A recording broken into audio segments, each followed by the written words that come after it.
What can you tell us, and why were you guys interested in bringing Darrell Taylor to the team? Before I talk about that, Douglas Coleman, the young man that was injured yesterday, was released from the hospital, and he's walking around. I did talk to him. He's in good spirits. He flew back to Chicago. I think he's landing at about this time. So just want to update everybody with that. And then I'll go on to your question about Darrell Taylor. It's exciting for us to get him. He's got sack production. He's a really good pass rusher. He fits our scheme in terms of his effort, his style, his disposition. And we're excited to have him. I did talk to him a little bit ago. And, again, it's pending physical and all those things, so he's on his way here to get that done today. How many roster decisions are already made? Do you guys pretty much have an idea of what the team is going to look like now? No, I think what you do is the best way to do it is let it play out. And you have an open mind when you come into training camp, and we have those breaks that you have in the action.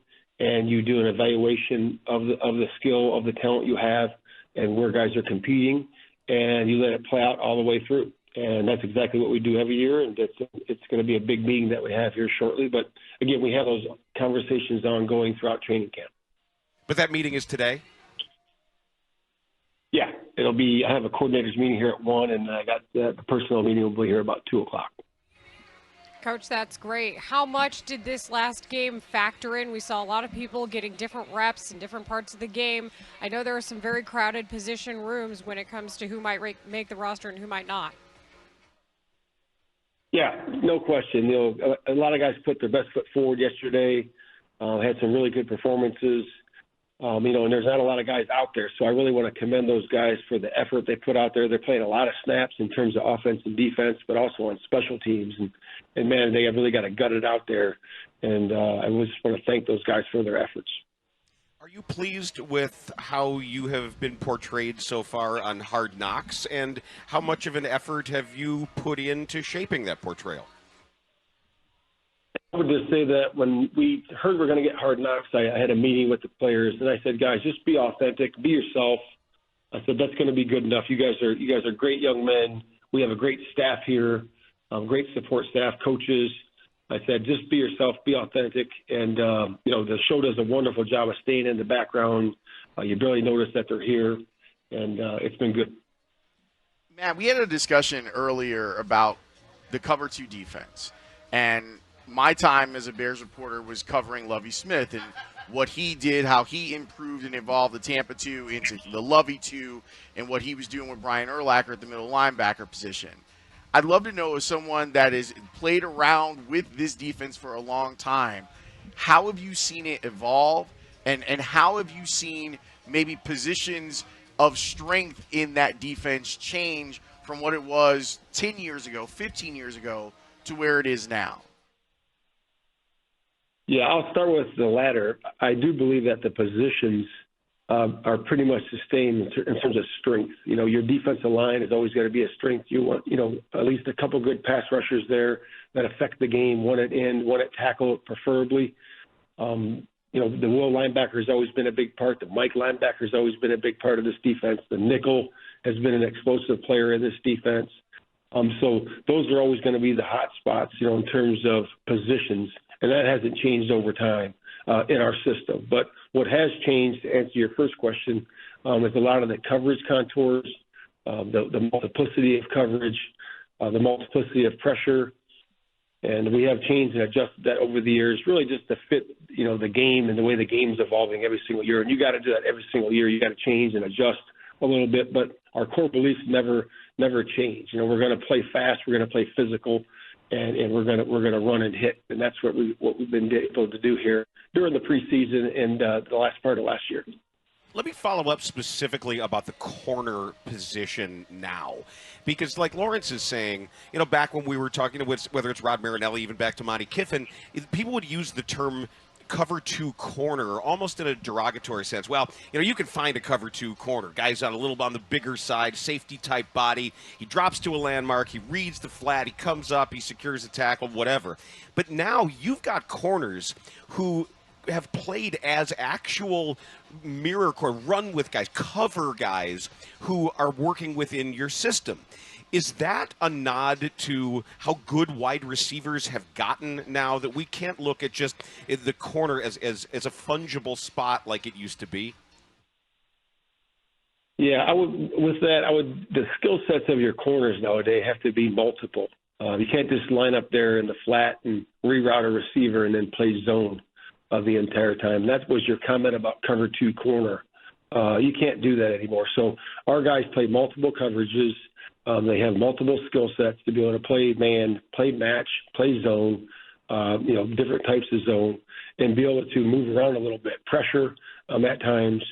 So our guys have done a really good job, and really our scouting staff has done a really good job of acquiring those guys and, keeping those guys. And I'm referring to Jalen, Tyreek, Kyler Gordon, all the guys that we have, Smitty, that we have on our roster now. So we're excited about our corners, and again, we got to get better. We got a lot of work to do to the first game. Coach, one of the things that we've enjoyed seeing on Hard Knocks has been just a look into more of what you do day to day and some of the meetings you've had, whether it's film analysis or the conversations you have with Caleb Williams, but also the relationship you have with Nick Saban. That was so great to see in the first episode. What can you tell us about your relationship with him and how much of an influence he's been on you? Yeah, Coach Saban's been great. He had a big impact on my life when I was a 20-year-old guy back in Toledo. When he came over there and took that program over. He was only there 1 year, and we won the championship that year. And it was very impactful how he came in and really just gave clear expectations of what he expected. And then he laid the standards down of how we want to play the game in terms of the players and the effort and the intensity that we wanted to display on a daily basis. And I took a lot from that. And I've had the opportunity to stay with him, connected to him over the years, if it was over at Pro Day or phone calls or whatever that might be. And he's been a great mentor to me and been a great advisor for me over the years. And certainly him coming here to Haugh for those 2.5, 3 hours was very impactful for me professionally. And it was really just good to see him. I invited him in when I heard he retired. And he did come in, and it was fortunate that he had an engagement here and was able to do that. I appreciated how much he talked to you as like you were still his player too. He has a way of not only making you feel like you're the only person in the room. I feel like he made you feel like you're the only person who's ever been in that room before. What can you say about just how powerful he is in a one-on-one situation like that? Yeah, he's a great communicator. He does a wonderful job with getting his message across. And, he can do it with stories, analogies, and different things like that. But he's done a really good job with that. But he's very impactful. You don't get to the spot where he is the best coach in college football for no reason. And he certainly is that. Matt, throughout this process with Caleb Williams, you guys have done your homework. He's been with you guys. You've known that you were going to get him. But now that you've been in these morning meetings with him, that you're actually watching tape with him after practices, what are the things that you take away from the experience of having that guy as your quarterback? Yeah, like I've said in the past, and this is true, that he's all in on learning every single day, being present in the meetings and wanting to get better and improve. And he rises up to the challenge every time we set a bar a little higher for him in terms of his communication, in terms of his concept awareness, play awareness. He's done that every single time, and we're going to do that again this week. We'll have a meeting with him today and talk to him and visit with him, and he will level up again. Matt, I loved the piece that Kevin Fishbain did, watching film with you, and all of the gritty and granular football-y stuff about hamstring tackling toward the line of scrimmage and where the toes are pointed. And as detail-oriented as you are, and as, I don't want to say obsessed, but as concerned as you are with winning on the margins, it's one thing to do that watching tape in a positional room. It's one thing to do it as a coordinator. How does that manifest itself as an executive? How does it manifest itself to be cognizant of those same margins as a head coach? Yeah, so to me, first of all, I enjoyed that article with Kevin. He did a wonderful job. Obviously, Sports Radio of the Year in the state of Illinois, you don't get that by accident. He does a wonderful job for those guys. And I really enjoyed that article piece and doing it with him and having that conversation. And to answer your first one, I would say it's about coaching the coaches. So I'm not able to be everywhere at one time, but I am able to have coaches that are really good at what they do and understand standards and how we want to get things done at their position. So we set those standards. We understand how we want to look in terms of the drills, in terms of the teamwork, in terms of the after action, in terms of how we evaluate those things, in terms of the fundamental skill that I was talking about in that article, and that's at every position. So that's how you do it as a head football coach.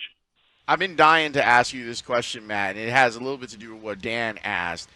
When you came in, you had said, look, I'm going to be an executive head coach. I'm going to let my coordinators do their thing. Obviously, things changed, and you had to take over play calling responsibility. We had Jaquan Brisker on the show every week, and we talked to him about the impact of you being in those rooms and you calling the defense. I'd love to know, how do you think that impacted your relationship with players? Instead of being the CEO head coach, you're in the trenches and in the meeting rooms with them in a way that you were very used to. Do you think that gave you more insight into what those guys are about and how you can be an effective coach for them?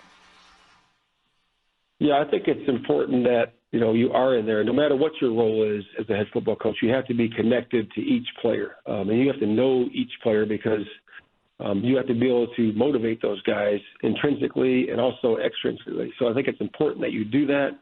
But it's important that when I did get into that role of being the play caller, to me it was like riding a bike. You just jump back in and do it. But I will say this year is going to be even better because I have Eric Washington and the same staff that we had before, and he's going to be able to help me facilitate that faster during the early part of the week, and then I'll be able to be involved also with the offense. Coach, we really have appreciated just seeing more candor from you. I think it started really at the Combine, in that press conference. And I want to ask you, since you started this job, how would you compare you now to where you were when you first started with the Bears? Well, I think it's a learning process, isn't it? With everybody, every position that you have, the jobs that we've had over the years and the jobs that you guys have had, you just get better. Experience and exposure teaches you a lot of things. And I think once you're comfortable in the spot, you can just be yourself and be authentic, and that's what I'm trying to do. How good is this team, and what would be the right way to set our expectations? What are fair expectations for this Bears team this year? Yeah, so I'm going to go back to what Coach Saban said to me about expectations. Those things are outside forces, and we really need to focus on the inside out, what we're doing on a day-to-day basis to get the job done for 1 week at a time. And I know that sounds like coach speak, but it's true. We can't focus on what expectations are on the outside. We know that we can be a pretty good football team, but we also know that there's a challenge every single week in front of us, and that challenge right now is Tennessee. Well, thank you so much for joining us. It's appreciated that you're on the score because Bears fans are as excited as I can ever remember them for this upcoming season. Good luck the rest of the way. Hopefully all of the injured players are going to be good to go, and you guys will be able to do exactly what you want to do as the season begins. Thanks so much for joining us. Thanks for having me on, guys. Appreciate it.